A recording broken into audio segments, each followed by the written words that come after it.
तर hi guys, Shri Swami Samarth. तर मी उठले सकाळ आम्ही किचनमध्ये.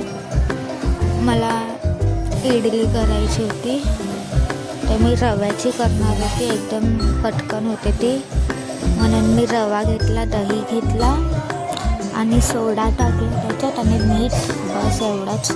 आणि त्याचं एकदम चांगलं बॅटर करून घेतलं. ते दही टाकलं आणि हे सोडा एकदम थोडाच टाकला. आणि त्याच्यानंतर मीठ टाकलं आहे. आणि तुम्हाला पाहिजे तर त्याच्यामध्ये गाजर वगैरे पण टाकू शकता, पण मी नाही टाकलं. आणि असं बॅटर केलं. तुम्हाला पाहिजे तर अजून पातळ करा, पण मी असं केलं. त्याच्यानंतर ह्याच्यामध्ये टाकलं, इडलीच्या भांड्यात टाकलं आणि मग मी अर्धा तास तसंच ठेवलं शिजवून.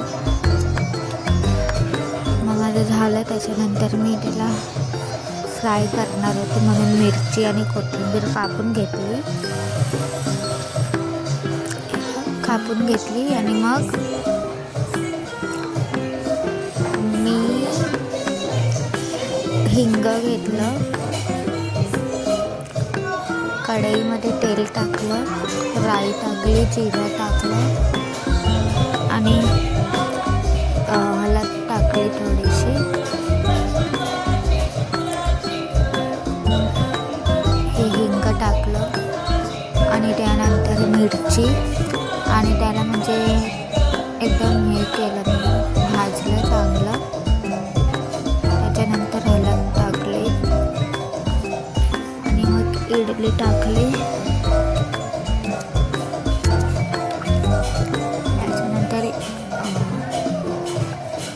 मग ह्याच्यामध्ये मी मसाला टाकला, लाल तिखट आणि थोडासा गरम मसाला. ते चिपकत होतं असं कढईला, पण नंतर नाही झालं ते.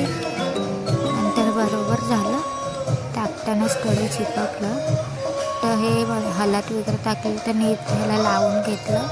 त्याच्यानंतर लाल तिखट टाकलं आणि गरम मसाला टाकला आणि वरून जी कापलेली कोथिंबीर होती ती टाकली आणि मीठ टाकलं आणि चांगलं हलवून घेतलं मी.